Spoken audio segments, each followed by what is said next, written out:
Time now for the exchange. And my conversation earlier with Yasmine Sherif of Education Can't Wait, also with us a German minister, to talk about a major financial donation aimed at making sure children affected by crises are still receiving a quality education. I want you to listen to this.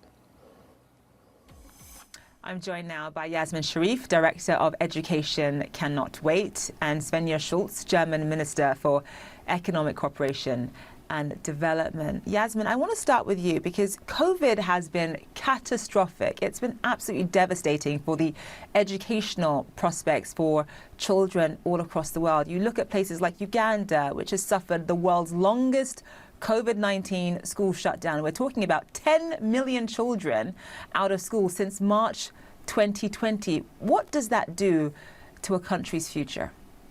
COVID-19 has multiplied the suffering already endured by children and youth in situations of armed conflict or as refugees or as a result of climate-induced disasters. When Education Cannot Wait, we are the United Nations Global Fund for Education in Emergencies and Pro-Target Crisis. When we were created, there were 75 million children and youth. As a result of COVID-19, there are 128 million children and youth.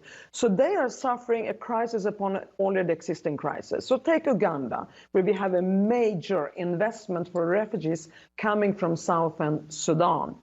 So not only are they suffering the brunt of the conflict in South Sudan, they arrive in Uganda, they are refugees, they have left their home country, and they live in extreme poverty already. On top of it comes COVID-19, disrupting their education. And we've seen that in many, over 40 war-affected countries.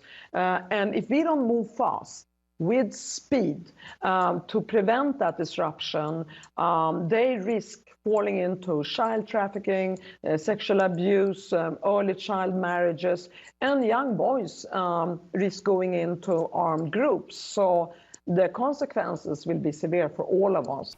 Right, so what's the priority right now? I mean, you've outlined so many different factors. I mean, obviously, COVID-19 is one very important factor, but there's also situations when it comes to armed conflict and that sort of thing that's really impacting education, particularly in Africa, which is the continent that this program most covers.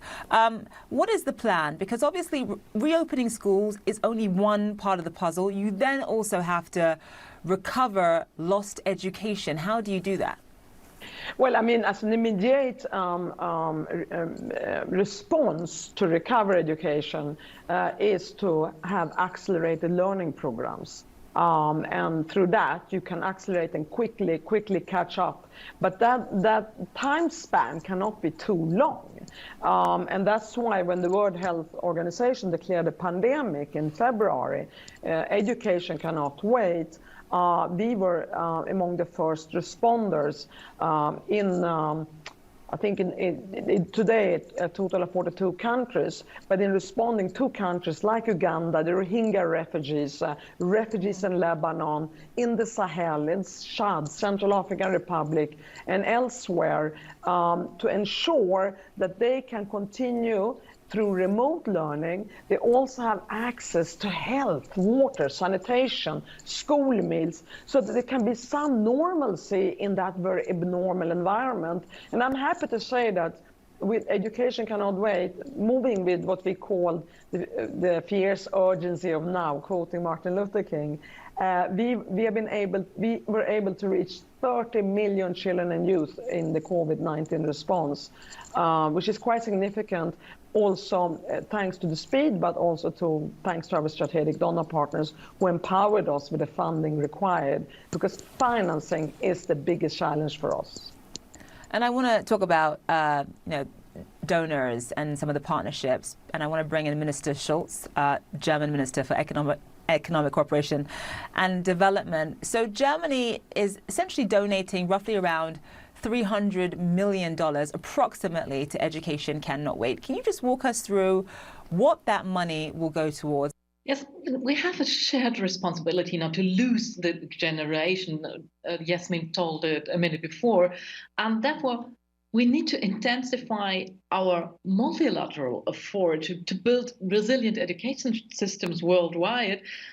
The target is to give as many children as possible a chance to realize the human right to education. And in these crisis regions in particular, schools should be safe havens for children and for the youth. And so that is why Germany is supporting Education Cannot Wait. This organization really makes a difference. And we decided that we will give an additional 200 million euros, and this will help millions of the most vulnerable children to have access to quality education and safe learning environment. Yasmine, let me bring you in. I want to know, just explain to our audience what the disruption in education, especially due to the COVID-19 pandemic over the past 2 years, means for girls, young girls in particular. Take girls in Nigeria who are kidnapped by Boko Haram. Take girls elsewhere. If they do not go to school with that protective environment, because it's more than just learning, it's a protective environment, it's a psychosocial environment, it provides them school feeding, and it's empower them as a young generation of female professionals. If they cannot go to school, where will they end up? They will be kidnapped. They will be subjected to trafficking. And their families who are suffering extreme poverty, they will marry them away at a very early age in order to bring, some ease to their own family finances, which are close to zero anyway. You are disempowering the future generation of girls and women by withholding from them the right to education, to read, to think, the math, psychosocial services that any child needs, especially girls after a trauma such as a war. So if you want to disempower the female population suffering conflict and refuge, the best way to disempower them is to make sure that they don't get educated.